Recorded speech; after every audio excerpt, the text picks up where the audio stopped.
নমস্কার বন্ধুরা, আমি প্রিয়াঙ্কা গুঞ্জাস মম চ্যানেলের আরেকটি নতুন পর্বে সবাইকে স্বাগত জানাই।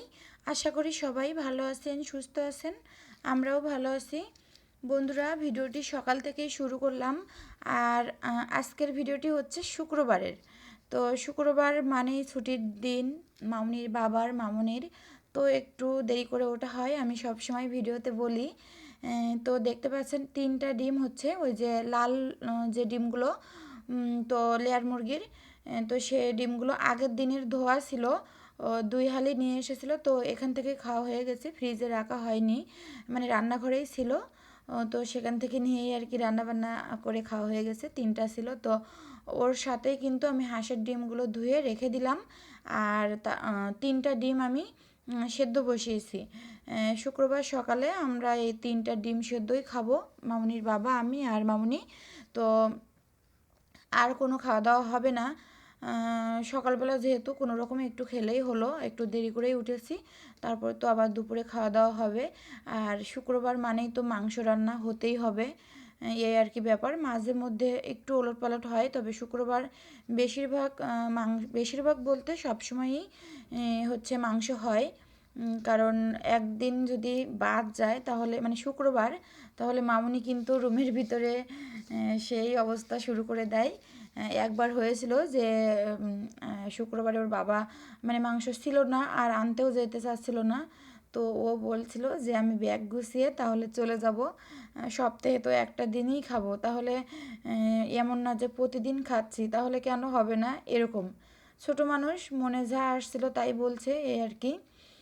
তো যাই হোক, এদিকে বড়ই আনছিল ওর বাবা, আর এই যে দুধের প্যাকেট এনেছিল 2টা। তো একটা তো খাচ্ছে কেটে, আরেকটা এই আছে। তো আমি এখন এই বাজারের সাথে এক জায়গায় রাখলাম, গুছিয়ে এখন সব জায়গায় রেখে দিব।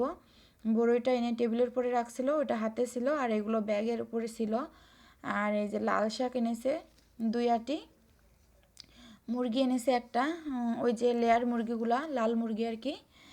আর পেঁয়াজ রসুন এনেছে। তো আমি মুরগিটা আগে একটা গামলাতে করে নিয়ে রেখে দিচ্ছি আলাদা সাইডে, কারণ এখন পেঁয়াজ রসুন এগুলো ঠিকঠাক করে রাখতে হবে। আর মামুনির বাবা বাজারে গিয়েছে, পেঁয়াজ রসুন তো আনবেই, আমি জানতাম, যার কারণে আমি কিন্তু এই জায়গাগুলো পরিষ্কার করে রেখে দিয়েছি, দেখতেই পাচ্ছেন। এখানে আমি পেঁয়াজ রাখি এই থাকটাতে। তো কয়েকটা ছিল ছোট ছোট, আর 2-একটা রসুন ছিল, আদা। তো সেগুলো আমি আলুর সাথে এক সাইডে রেখে এইখানটা ভালোভাবে ভিজা কাপড় দিয়ে মুছে রেখে দিয়েছি। শুকনো হয়ে গেছে, এখন আমি একে একে সব কিছু গুছিয়ে রাখবো। আর মামনির বাবা কিন্তু এবার কাঁচা রসুন এনেছে, শুকনো রসুন নিচে 3টা ছিল, এই যে বড় সাইজের যে ইন্ডিয়ান রসুনগুলো, এগুলো নিচে ছিল 3টা, উপরে রেখে দিলাম এক সাইডে। আর এবার তো কাঁচা রসুন এনেছে, ওপাশে রেখে দিলাম। আর এই যে ডিমগুলো জল ঝরে গিয়েছে, দেখতেই পাচ্ছেন, সোজা বাতাস আসে জানালা দিয়ে, সেই সোজা রেখেছিলাম। মধ্যখানে আমি মরিচের বোটা ফেলে রেখেছিলাম, একটু বাতাসে বাতাসে শুকিয়ে যাবে, তারপরে মানে টেনে যাবে গায়ের জলটা, তো তারপরে আমি রেখে দিব ফ্রিজে। আর এই যে দেখুন, আমি দেখাচ্ছিলাম রান্নাঘরটা, কারণ মামুনি আর মামুনির বাবা যখন বাজারে গিয়েছে, সকালে ডিম সেদ্ধ খেয়েই কিন্তু বাজারে গিয়েছে। তো ডিম সেদ্ধ করছিলাম, বসিয়েছিলাম, সেটা দেখিয়েছিলাম, তবে খাওয়ার সময় আর ভিডিও করা হয়নি। তারপরে ওরা বাজারে গিয়েছে, সেখান থেকে তো এই যে বাজার করে নিয়ে আসলো, দেখতেই পাচ্ছেন। তবে এর মধ্যখানে কিন্তু আমি ঘরের সব কিছু গুছিয়ে রেখেছি, আর ঘরটা মুছে, মানে সব জায়গা একদম 2 রুম, ডাইনিং, রান্নাঘর, সব জায়গা আমি ভালোভাবে হাত দিয়ে মুছে নিয়েছি হুইল পাউডার, আর তার সাথে দিয়েছিলাম লবণ। আজকে স্যাভলন ছিল না, আমি কিন্তু যখন থাকে তখন, আর যখন না থাকে তখন দেই না, এই আর কি ব্যাপার। তো স্যাভলন থাকলে স্যাভলন দিয়ে দিই কয়েক ফোঁটা, আর একটু লবণও দিই। তো সেটা লবণ আর হুইলের গুঁড়া একসাথে বালতিতে দিয়ে কাপড় দিয়ে হাত দিয়ে মুছে নিয়েছি। অনেকটা সময় লেগেছে আমার এটা করতে, পুরো রুমগুলো। আমি শুক্রবারে বেশিরভাগই কিন্তু হাত দিয়ে মুছি, আর অন্য সময় তো এমনিতেই মুছি আর কি, লাঠি দিয়ে। তো এই যে বাটা বুটো সব কিছু করে নিয়েছি। আর দেখুন, এই যে আমি সিম কাঠ, মানে সিমের যে শক্ত কাঠটা চারিপাশের, সেটা দিয়ে কিন্তু আমি বেটে নিয়েছি মশলাপাতি বলতে আজকে আমি শুকনো মরিচ বেটেছি, কারণ শুকনো মরিচের গুঁড়া শেষ হয়ে গেছে, তো আনা হয়নি, আমার বলতে মনে ছিল না, বাজারে গিয়েছিল তারপরেও, তো এই জন্য মরিচ বেটে নিয়েছি। তো হাত দিয়ে বাটলে তো জ্বালা করবে হাতটা, তাই আমি এটা দিয়ে কিন্তু আর কি মানে বেটে তারপরে টেনে টেনে এটা দিয়েই আর কি নিয়েছি। আর সব কিছু রেডি করে নিয়েছি। মামুনির বাবা কিন্তু শাক বেছে দিয়েছে, আমি কুচি করে কেটে নিয়েছি। আর মাংসটা আমি কেটেছি, পেঁয়াজ রসুন এগুলো সব কিন্তু ছিলে দিয়েছিল ওর বাবা, আর আমি কুচি করে নিয়েছি পেঁয়াজটা আর রসুন কিন্তু গোটা দিব আজকে মাংসে আমি। গোটা রসুন মাংসতে দিলে খেতে কিন্তু ভালোই লাগে, মাঝে মধ্যে আমি দেই, তো আপনাদের সাথে আগে কখনো শেয়ার করা হয়নি গোটা রসুন দেওয়া মাংস রান্না আর কি, আজকে শেয়ার করছি।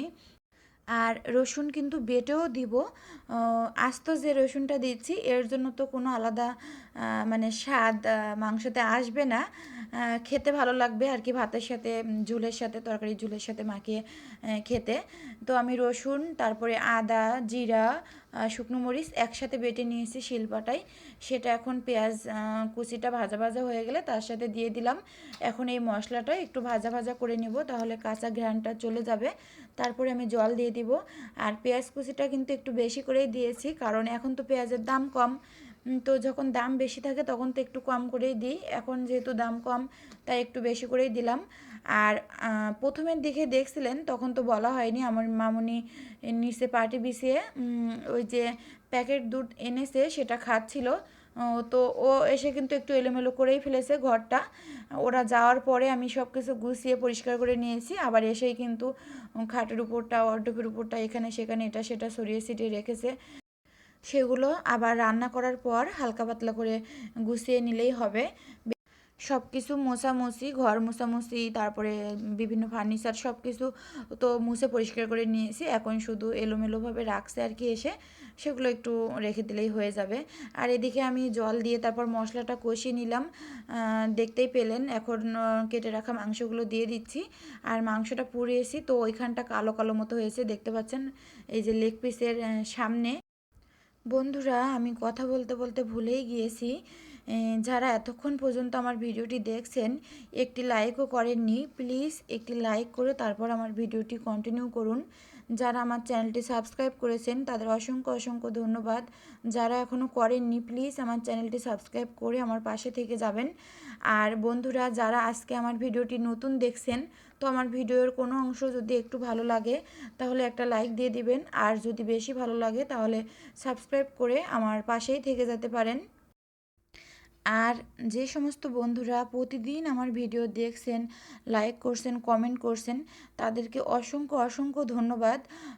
আপনাদের প্রতি আমার কৃতজ্ঞতার শেষ নেই, আপনাদের এক একটি কমেন্ট, এক একটি লাইক আমাকে পরবর্তী ভিডিও বানাতে উৎসাহিত করে, তো এভাবেই সবসময় আমার পাশে থাকবেন।